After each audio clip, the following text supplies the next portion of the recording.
3 art asal Indonesia di Malaysia disiksa lalu dibuang majikan.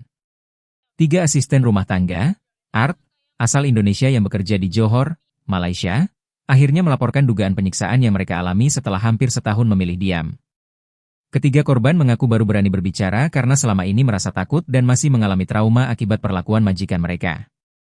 Kasus tersebut kemudian menjadi perhatian publik setelah kisah para korban viral di media sosial. Menurut pengakuan korban, selama bekerja mereka kerap mendapatkan perlakuan kasar dari majikan. Mereka mengaku tidak hanya menerima hinaan dan bentakan, tetapi juga mengalami kekerasan fisik. Salah satu korban disebut pernah dipukul hingga mengalami luka, sementara korban lainnya mengaku sering mendapat perlakuan kasar saat menjalankan pekerjaan rumah tangga sehari-hari. Selain mengalami kekerasan, para korban juga mengaku hidup dalam tekanan dan ketakutan. Mereka merasa tidak memiliki kebebasan untuk mencari bantuan atau melaporkan kejadian yang dialami.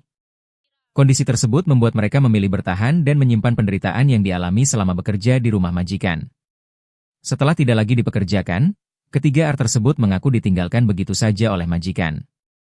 Mereka harus menghadapi kesulitan hidup di Malaysia tanpa dukungan yang memadai. Situasi itu semakin memperburuk kondisi mereka yang saat itu masih berusaha memulihkan diri dari trauma akibat kekerasan yang dialami. Selama hampir 1 tahun, para korban belum berani membuat laporan resmi karena khawatir dan takut menghadapi konsekuensi yang mungkin muncul.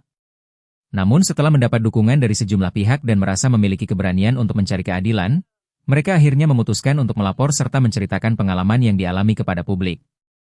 Dalam keterangannya, para korban mengaku masih mengingat jelas perlakuan yang mereka terima selama bekerja.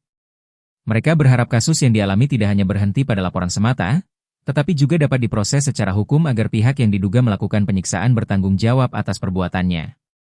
Mereka juga berharap pengalaman pahit tersebut tidak terulang kepada pekerja migran Indonesia lainnya. Kasus ini kemudian mendapat perhatian luas dari masyarakat Indonesia maupun komunitas pekerja migran di Malaysia. Banyak pihak meminta agar perlindungan terhadap pekerja migran semakin diperkuat, terutama bagi mereka yang bekerja di sektor domestik dan rentan mengalami kekerasan. Peristiwa ini sekaligus menjadi pengingat bahwa setiap pekerja berhak mendapatkan perlakuan yang manusiawi, aman, dan sesuai dengan aturan yang berlaku. Sementara itu, pihak terkait diharapkan dapat memberikan pendampingan kepada para korban, baik dari sisi hukum maupun pemulihan kondisi psikologis mereka. Dukungan tersebut dinilai penting mengingat para korban tidak hanya mengalami kerugian fisik, tetapi juga trauma yang membekas akibat perlakuan yang mereka alami selama bekerja di luar negeri. Dengan adanya laporan ini, para korban berharap keadilan dapat ditegakkan dan kasus mereka mendapat penyelesaian yang jelas.